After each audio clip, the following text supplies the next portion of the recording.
Okay, ito si Luca, isang Rottweiler. 8 months? 10 po. 10 months old na male at i-evaluate natin sa OL1. Ang OL1 ay foundation dog. At titingnan natin yung mga natutunan niya ng 15 days dito. 15 days, eksakto ba siya? 15 days dito sa Manalo K9.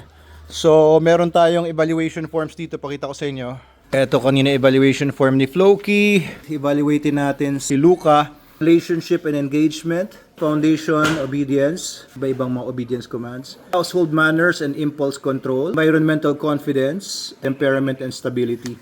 Ang pinakamalaki ditong points ay ito. Foundation, obedience. So, i-grade ko siya. Tapos, bawat isa idadagdag ko para magkaroon ng total score. Okay, hindi available ng owners ni Luca. Tignan muna natin yung mga obedience commands kay Luca. Pasit. Ikaw nag-train talaga nito, Sir Nico? Okay, sit.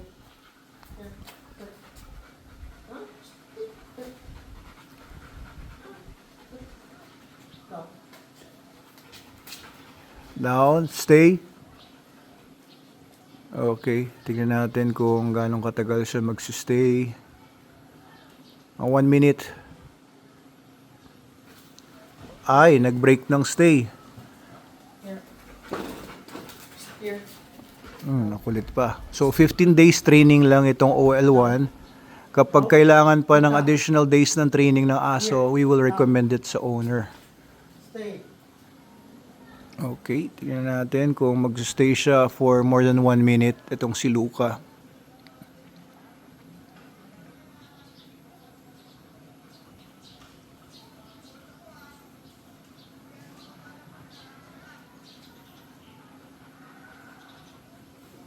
Oops, nag-break ng stay.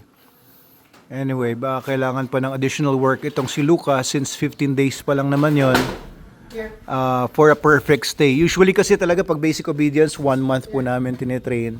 So, definitely 15 days, hindi pa niya mapaperfect yung mga ganong stay.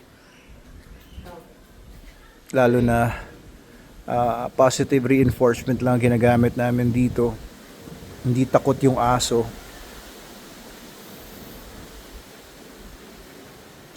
And after nung stay, mga 10 meters away recall. Oops, nagbe-break pa rin ang stay. Kulang pa rin sa training pa si Luca sa stay niya. Here. Look up. Here. Saan ka pupunta? Luca. Ganap ng tubig? Nawaw ka ba, Luca? At least tinatawag siya, pumupunta naman siya. Pogi nito si Luca. Poging Rottweiler. Kamukha niya sila Ivar tsaka si Matilda. Kahawig na kahawig niya. Very tight dog. Compact. Hindi siya ganun ka-bulky. Very fit.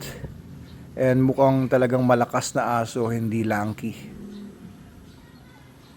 Tingnan ulit natin. Bigyan natin ng pagkakataon ulit si Luca na magstay and recall.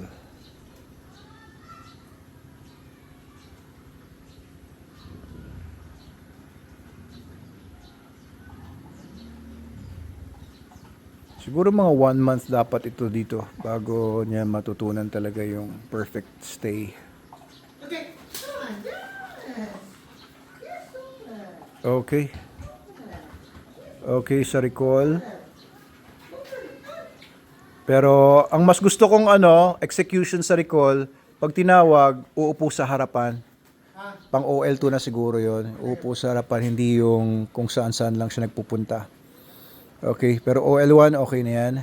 And then pagdating sa with other dogs, okay naman ba siya? Nasubukan niya na? Yes po. Nasubukan niya siya with other dogs? Okay naman. Okay naman po siya. May pang-distract po ako dito na sa dog. Oo, sige nga. So nagpunta yung mga yun. Ayun, si Candy, ang ating Pomsky. So, yan ang pan-testing ni Sir Nico.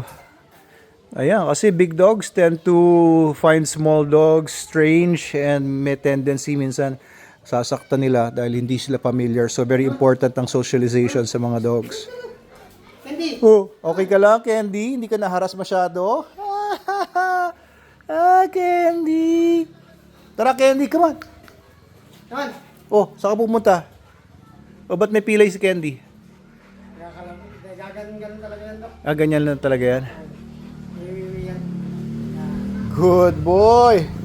Good boy, Luca. Pogi ni Luca, oh. Candy, tara na! So, friends naman sila. Ako. Oo, so yun, no? Pero syempre, pagka ganyan kalit yung aso, iingatan nyo pa rin sa mga ganitong kalalaking aso kasi meron silang natural prey drive. And normal naman yun. Kailangan lang socialized lang. And sa ibang tao, okay naman to si Luca. Kahit si Princess. Kung first time kong hahawakan si Luca. Luca, good boy. Ay, ba't nangangat ka? Focus siya kay Candy. Good boy. Okay naman siya. Hindi naman siya nangihila sa mga walks. Oops! Here, here. Okay, very well. Very good, very good. Okay, sumusunod lang sa heel. Come on, here. Okay, very good. Okay, sige, sige. Very good.